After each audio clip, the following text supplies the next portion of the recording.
Hello traders, bank Nifty के chart को देख लेते हैं।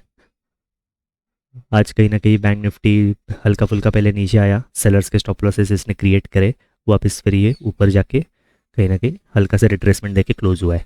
अगर हम देखें तो यहाँ पे नीचे बायर बैठे होंगे और कहीं ना कहीं मार्केट साइडवेज होके ब्रेकआउट दे रहा था, साइडवेज होके फिर से इसने एक रिट्रेसमेंट किया, फिर ब्रेकआउट दिया ही। यहाँ पे भी अगर हम देखें तो कहीं ना कहीं साइडवेज मोमेंटम था, ब्रेकडाउन करके फिर एक रिवर्सल का मोमेंटम दिया है। देखा जाए तो यहाँ पे बायर्स तो बैठे ही होंगे, आसपास के बायर्स को में भी मार्केट ने यहाँ पे ये मोमेंटम में निकालने की कोशिश की है। अगर हम देखा जाए तो यहाँ पे बायर बैठे और मार्केट कंटिन्यू ऊपर जाने की कोशिश कर रहा है, प्लस यहाँ पे एक डब्ल्यू पैटर्न जैसे भी बना है जिसका मार्केट ने पहले रिट्रेस किया, आसपास के ये बायर्स को तो भगा दिया और फिर ऊपर जाने की कोशिश की है। ऐसे में ये डब्ल्यू पैटर्न अगर हमको दिख रहा है तो ये सबको ही दिख रहा होगा। तो यहाँ पे अगर हम देखें तो यहाँ पे बायर्स बैठे होंगे, यहाँ पे भी बायर्स बैठे होंगे, बट ये डब्ल्यू पैटर्न और अपसाइड मोमेंटम की वजह से ऊपर ज़्यादा सेलर्स के फिर से स्टॉप लॉसेस नहीं होंगे। अगर आज कल पिछले दिन भी यहाँ पे सेलर्स के स्टॉप लॉसेस अवेलेबल नहीं थे, इसलिए आज खुलते से मार्केट नीचे गिरा, रिट्रेस किया, वापस अच्छा खासा मोमेंटम दिया, तब जाके मार्केट ऊपर बढ़ पाया। यहाँ पे सेलर्स के स्टॉप लॉसेस अवेलेबल नहीं थे और आज के दिन में भी नहीं है, ऐसे हम मान के चलते हैं। यहाँ नीचे भी अच्छे खासे बायर्स बैठे होंगे। कल हमारा इन्हीं बायर्स को टारगेट करने का प्लान है। यहाँ पे जो आसपास के बायर्स है इनको मार्केट कहीं ना कहीं ये रिट्रेसमेंट में भगा चुका है, यहाँ पे बायर्स नहीं है ऐसे हम अज्यूम करते हैं। हमारा इन बायर्स को टारगेट करने का कल कहीं ना कहीं प्लान है। अगर ये हमारा मार्केट रेजिस्टेंस जो ऑलमोस्ट ऑल टाइम हाई है और ये जो साइकोलॉजिकल नंबर है, अगर इसके आसपास कहीं ना कहीं गैप अप खुलता है तो हम सेलिंग साइड के सेटअप को ढूंढने की कोशिश करेंगे। फ्लैट में अभी हमारा कोई भी प्लान नहीं है, क्योंकि हो सकता है मार्केट कल धीरे धीरे करते हुए वापस एक अच्छा मोमेंटम दे दे या ऊपर जाके ही क्लोज करे।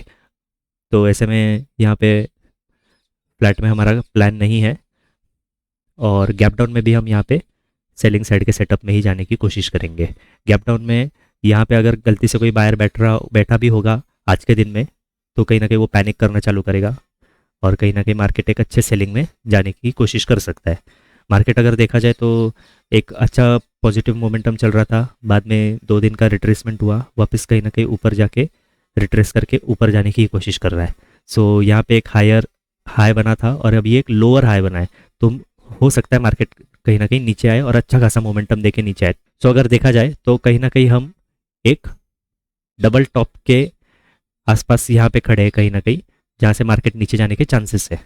ऐसे में अगर हम निफ्टी 50 के चार्ट को देखें तो इसने भी कहीं ना कहीं सेलर्स के स्टॉप लॉसेस क्रिएट करे अच्छे से और वापस नीचे आया, फिर इसने एक अपसाइड मोमेंटम दिया, रिट्रेस किया, ऊपर गया, रिट्रेस किया और वापस ऊपर जाने की कोशिश कर रहा है। अगर अच्छे से अगर हम देखें तो यहाँ पे 26,000 के ऊपर मार्केट ने क्लोजिंग दी है। यहाँ पे बायर आए होंगे, यहाँ पे नीचे बायर आए होंगे, यहाँ पे भी बायर आए होंगे। तो ये जो बायर है, ये मोमेंटम में जिसने भी बाइंग की होगी इनको तो अच्छा खासा प्रॉफिट दिखा के वापस मार्केट ने लॉस में लाके खड़ा कर दिया। ये बायर भाग गए होंगे, यहाँ पे कोई बायर अभी बैठा नहीं होगा ऐसे मज्यूम करते, और ये मोमेंटम के बाद वापस मार्केट ऊपर जाने की कोशिश कर रहा है। तो ऐसा ये पिछले 2-3 दिनों से ही हो रहा है, तो मे भी हो सकता है ये एक ट्रैप है। तो यहाँ पे बायर्स को इन्वाइट किया, ये पिछले यहाँ पे जो चार्ट में बायर्स हम देख पा रहे हैं वो बायर्स है। तो कल कहीं ना कहीं इन्हीं बायर्स को टारगेट करने का हमारा प्लान है। अगर हमें ये हमारे मार्क रेजिस्टेंस के नीचे कोई अगर गैप अप मिलता है तो यहाँ पे हम सेलिंग साइड में बैठने की ही कोशिश करेंगे।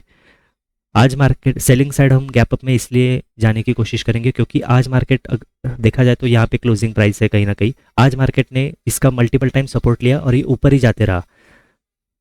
तो मे बी कल मार्केट थोड़ा ऊपर नीचे करके नीचे आए, क्लोजिंग प्राइस तक आए, थोड़ा सा वापस ऊपर जाए और फिर ये ब्रेकडाउन करके अच्छे से 26,000 तक आने के बहुत ज़्यादा चांसेस होते हैं। इसलिए हमारा सेलिंग साइड की तरफ यहाँ पे प्लान है। फ्लैट में भी हम सेलिंग ही करेंगे और यहाँ पे गैप डाउन में भी हम सेलिंग साइड ही बैठने की कोशिश करेंगे। सेलिंग गैप डाउन में सेलिंग साइड में की आइडियल कंडीशन वो होगी अगर मार्केट गैप डाउन खुल के पहले ऊपर आता है, यहाँ पे रैंडम यहाँ पे बायर्स को इनवाइट करेगा जो रैंडम बाइंग करते हैं वीक हैंड्स को, और फिर उनको निकालता हुआ मार्केट नीचे जाए, तो कहीं ना कहीं वो ज़्यादा सस्टेनेबल मोमेंटम होगा हमारे अकॉर्डिंग। तीनों केसेस में कल हम सेलिंग साइड के सेटअप में ही बैठने की कोशिश करेंगे। ओके ट्रेडर्स, सेंसेक्स के भी चार्ट को देख लेते हैं। सेंसेक्स और निफ्टी में ऑलमोस्ट सेम ही कहानी है। अगर हम देखें तो मार्केट पहले नीचे आया, सेलर्स के स्टॉप लॉस क्रिएट किए और वापस ये अच्छा खासा ऊपर अपसाइड ही भागता हुआ गया है मार्केट। तो भागते हुए मार्केट में देखिए, अगर कहीं ना कहीं अगर पॉजिटिव ट्रेंड चल रहा है, 1-2 दिन का रिट्रेसमेंट हुआ, वापस मार्केट ऊपर जा रहा है और एक रिट्रेसमेंट हो रहा है, तो कहीं ना कहीं यहाँ पे सेलर्स ज़्यादा आते नहीं हैं, उनको डर लगता है क्योंकि मार्केट पॉजिटिव ट्रेंड में है ऑलरेडी, और ये एक रिट्रेसमेंट है और वापस अभी एक ट्रेंड कंटिन्यू होगा, ये सोच के सेलर्स आते नहीं है। अगर हम से बैंक निफ्टी देखें तो ये ऑलमोस्ट ऑल टाइम हाई के आसपास चल रहा है, तो ऐसे में सेंसेक्स और निफ्टी 50 दोनों ऑल टाइम हाई के पास आ जाएंगे, ये डर से यहाँ पे लोग सेलिंग नहीं करते और बाइंग में बैठने की कोशिश करते हैं। सो वो साइकोलॉजी के हिसाब से अगर देखा जाए तो ये इंडेक्स ने भी 85,000 के ऊपर चार्ट के बेसिस पे क्लोजिंग दी है, प्लस अगर हम देखें तो यहाँ पे एक्चुअल क्लोजिंग 84,997 जो 85,000 के आसपास ही है, यहाँ पे कहीं ना कहीं उसकी एक्चुअल क्लोजिंग है। सो यहाँ पे ये बायर्स का पोजीशन होल्ड होगा, यहाँ पे जो भी बाइंग करने को आया होगा उसको तो निकाल दिया, तो यहाँ पे कोई बायर नहीं, ऐसे हम मान के चलते हैं, या फिर इनका पोजीशन होल्ड भी हो सकता है। बट क्लियरली जो बायर हम देख पा रहे हैं वो कहीं ना कहीं ये बायर है, यहाँ पे नीचे कोई बायर बैठा होगा और यहाँ पे भी नीचे कोई बायर बैठा होगा, पिछले दिन में देखा जाए तो यहाँ पे भी कोई बायर बैठा होगा। तो ये जो बायर्स है इनका स्टॉप लॉस 84,500 के आसपास है, बट ऊपर स्टॉप लॉसेस अवेलेबल नहीं होने की वजह से हम ये बायर्स को टारगेट करने का ही प्लान करेंगे। सो ऐसे में अगर रेजिस्टेंस के नीचे गैप अप मिला, सेलिंग करेंगे। फ्लैट में हम कोई भी प्लान नहीं रखेंगे सेंसेक्स में, क्योंकि कल इसकी एक्सपायरी है। सो एक्सपायरी होने के कारण ये कहीं ना कहीं राउंड नंबर के आसपास ही ऊपर नीचे करके पूरा दिन भी निकल सकता है। सो हमारा यहाँ पे फ्लैट में कोई भी प्लान नहीं है, और गैप डाउन में अगर हम आ जाए गैप डाउन तो कहीं ना कहीं हम सेलिंग साइड के सेटअप में ही बैठने की कोशिश करेंगे। अगर गैप डाउन इसके भी नीचे होता है तो और अच्छी बात रहेगी, थोड़ा सा पहले एक प्रॉफिट बुकिंग आने देंगे और फिर कहीं ना कहीं हम 84,500 को टारगेट करते हुए डाउन साइड की तरफ बैठने की कोशिश करेंगे। सो ट्रेडर्स, मिलते हैं अगले ट्रेडिंग सेशन की वीडियो में। Thank you so much for watching.